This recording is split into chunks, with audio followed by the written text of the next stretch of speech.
Hello everyone, मैं सिद्धार्थ आज आपके लिए लेकर आया पॉलिटी में बहुत महत्वपूर्ण टॉपिक उपराष्ट्रपति जो कि आपका होने वाला उत्तर प्रदेश पुलिस कांस्टेबल 2024 के लिए और एसएससी जीडी 2024 के लिए यह टॉपिक बहुत महत्वपूर्ण होने वाला। इसमें से एक क्वेश्चन आप लोगों के लिए जरूर आएगा। अगर आप लोग हमारे चैनल पर नए आए तो हमारे चैनल को सब्सक्राइब करें। अगर वीडियो अच्छा और यूजफुल लगे तो वीडियो को लाइक एंड शेयर जरूर करें अपने दोस्तों के साथ। चलिए शुरुआत करते हैं आज के क्वेश्चन फर्स्ट के। आज का क्वेश्चन फर्स्ट आप लोगों का, भारत के उपराष्ट्रपति की तुलना किस देश के उपराष्ट्रपति के साथ की जाती है? तो वो की जाती है अमेरिका। किसके? अमेरिका। भारत के उपराष्ट्रपति की तुलना अमेरिका के उपराष्ट्रपति की तुलना के बराबर की जाती है। भारत के उपराष्ट्रपति की अमेरिका के उपराष्ट्रपति के साथ तुलना की जाती है। तो इसका सही आंसर क्या हो जाएगा? इसका सही आंसर हो जाएगा आप लोगों का ऑप्शन ए। अब अगर बात करें तो भारत के वर्तमान में उपराष्ट्रपति कौन है? तो वो है श्री जगदीप धनखड़। कौन है? श्री जगदीप धनखड़। चलते हैं इसके साथ अगले प्रश्न पर। अगला प्रश्न क्या आप लोगों का? अगला प्रश्न है आप लोगों का, भारतीय संविधान का कौन सा अनुच्छेद कहता है कि भारत का एक राष्ट्रपति होगा? तो वो कहता है अनुच्छेद 63। कौन सा? अनुच्छेद 63 जो है वो यह कहता है कि भारत का एक उपराष्ट्रपति होगा। कौन सा अनुच्छेद कहता है? तो वो कहता है अनुच्छेद 63, अनुच्छेद 63। तो इसका सही आंसर ऑप्शन डी। चलते हैं इसी के साथ अगले प्रश्न पर। अगला प्रश्न क्या आप लोगों का? अगला प्रश्न है आप लोगों का, निम्न में से कौन सा सुमेलित नहीं है? अनुच्छेद 64, उपराष्ट्रपति राज्य परिषद के पदेन अध्यक्ष होंगे। अनुच्छेद 66, उपराष्ट्रपति का चुनाव होगा। अनुच्छेद 69, उपराष्ट्रपति द्वारा शपथ ग्रहण। और अनुच्छेद 61, उपराष्ट्रपति का कार्यकाल। यानी कि अनुच्छेद 61 जो है वो उपराष्ट्रपति का कार्यकाल नहीं होगा। ये जो है ये वाला जो है सुमेलित नहीं है। तो इसका सही आंसर क्या हो जाएगा? Option D. क्या हो जाएगा? ऑप्शन डी इसका सही आंसर हो जाएगा। चलते हैं इसके साथ अगले प्रश्न पर। अगला प्रश्न क्या आप लोगों का? अगला प्रश्न आप लोगों का, निम्न में से कौन अपने पद पर रहते हुए उपराष्ट्रपति का चुनाव लड़ सकता है? तो वो लड़ सकते हैं सभी लोग। कौन लड़ सकते हैं? सभी लोग। कौन कौन? राष्ट्रपति, उपराष्ट्रपति और राज्य का राज्यपाल। ये तीनों लोग जो है अपने पद पर रहते हुए उपराष्ट्रपति का चुनाव लड़ सकते हैं। कौन कौन? राष्ट्रपति, उपराष्ट्रपति और राज्य के राज्यपाल जो है अपने पद पर रहते हुए उपराष्ट्रपति का चुनाव लड़ सकते हैं। तो इसका सही आंसर क्या हो जाएगा? ऑप्शन डी इसका सही आंसर हो जाएगा। राष्ट्रपति, उपराष्ट्रपति और राज्यपाल अपने पद पर रहते हुए उपराष्ट्रपति का चुनाव लड़ सकते हैं। चलते हैं इसी के साथ अगले प्रश्न पर। अगला प्रश्न क्या आप लोगों का? अगला प्रश्न है आप लोगों का, एक उम्मीदवार को उपराष्ट्रपति बनने के लिए कौन सी शर्तें पूरी करनी चाहिए? तो वो शर्तें पूरी कौन सी करनी चाहिए? लाभ के पद पर ना हो। यहाँ पर पद पर ना हो, यहाँ पर ये मिस्टेक हो गया। पद, लाभ के पद पर ना हो। और दूसरा, संसद के किसी भी सदन का सदस्य ना हो। क्या?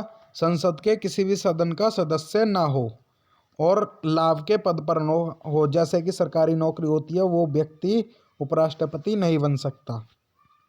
तो इसमें केवल ए और बी मान्य है। कौन कौन से? लाभ के पद पर ना हो और संसद के किसी भी सदन का सदस्य ना हो। तो इसका सही आंसर क्या हो जाएगा? इसका सही आंसर हो जाएगा ऑप्शन डी। चलते हैं इसी के साथ अगले प्रश्न पर। अगला प्रश्न क्या आप लोगों का? अगला प्रश्न है आप लोगों का, भारत के उपराष्ट्रपति का निर्वाचन होता है। भारत के उपराष्ट्रपति का निर्वाचन कौन करता है? तो वो करता है संसद के दोनों सदनों द्वारा। संसद के दोनों सदनों द्वारा किया जाता है। कौन कौन से सदन है? निम्न सदन और उच्च सदन द्वारा उपराष्ट्रपति का निर्वाचन किया जाता है। तो इसका सही आंसर क्या हो जाएगा? इसका सही आंसर हो जाएगा ऑप्शन बी। क्या? Option B.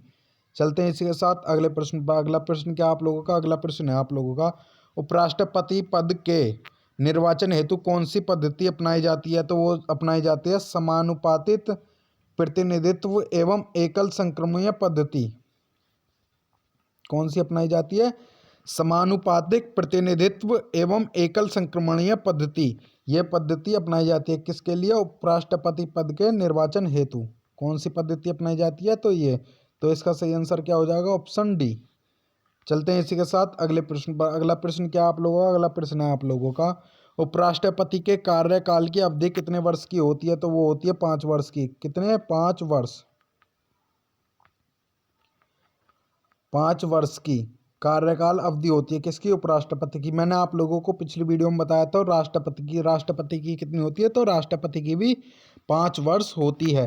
तो इसका सही आंसर क्या हो जाएगा? इसका सही आंसर हो जाएगा आप लोगों का ऑप्शन बी।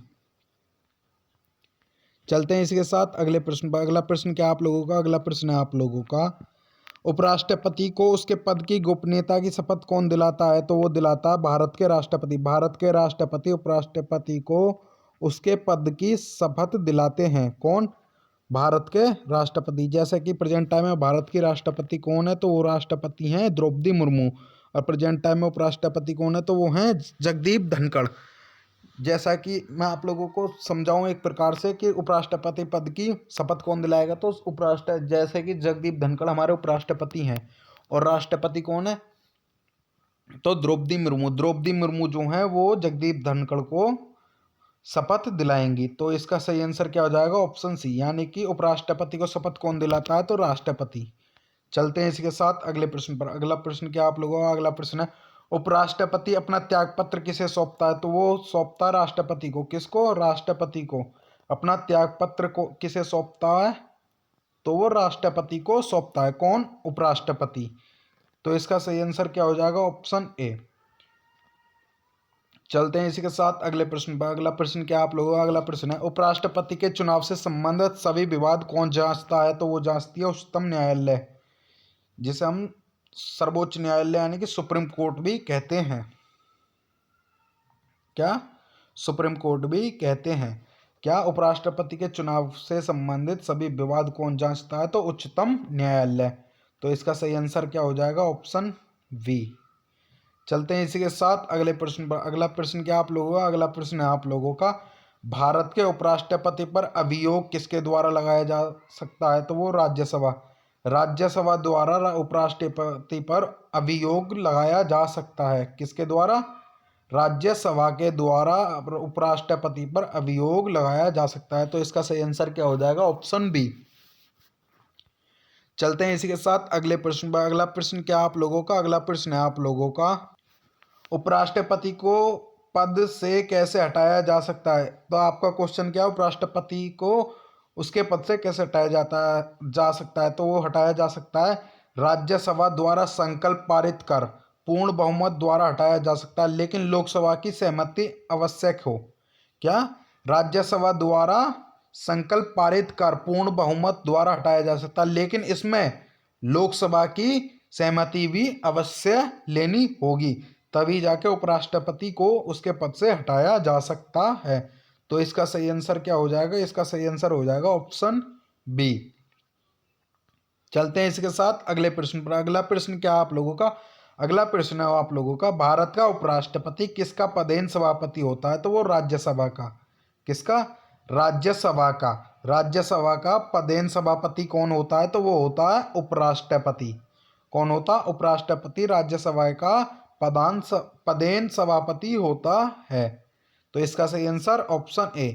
चलते हैं आज के अंतिम प्रश्न पर। अंतिम प्रश्न क्या आप लोगों का? अंतिम प्रश्न है, भारत के प्रथम उपराष्ट्रपति कौन थे? तो वो थे doctor S Radhakrishnan. S Radhakrishnan, जिनका पूरा नाम है डॉक्टर सर्वपल्ली राधाकृष्ण। क्या है? राधाकृष्णन। ये भारत के पहले उपराष्ट्रपति थे। और पहले राष्ट्रपति की बात करें तो पहले राष्ट्रपति कौन थे? तो पहले राष्ट्रपति थे डॉक्टर राजेंद्र प्रसाद। इस क्वेश्चन की बात करें तो इस क्वेश्चन में पूछा गया भारत के प्रथम उपराष्ट्रपति, तो वो कौन थे? डॉक्टर सर्वपल्ली राधाकृष्णन। तो इसका सही आंसर क्या हो जाएगा? Option C. अगर आप लोगों को वीडियो अच्छा और यूजफुल लगा हो तो वीडियो को एक बार लाइक एंड शेयर जरूर करते रहना। और जो भी व्यक्ति हमारे चैनल पर नया आया है तो हमारे चैनल को सब्सक्राइब करें। आप लोगों को ऐसे टॉपिक वाइज क्वेश्चन देखने के लिए मिलते रहेंगे। आज के लिए सिर्फ इतना ही। मिलते हैं कल और किसी वीडियो के साथ। तब तक के लिए सभी भाइयों को जय हिंद, वंदे मातरम। वंदे मातरम। मिलेंगे आप लोगों को भारत के उपराष्ट्रपति और राष्ट्रपति की पूर्ण सूची, शुरू से लेकर अंत तक कौन कितने राष्ट्रपति हुए भारत के और उपराष्ट्रपति, इसके ऊपर मैं आप लोगों के लिए वीडियो बनाऊंगा। तब तक के लिए सभी भाइयों को जय हिंद, वंदे मातरम।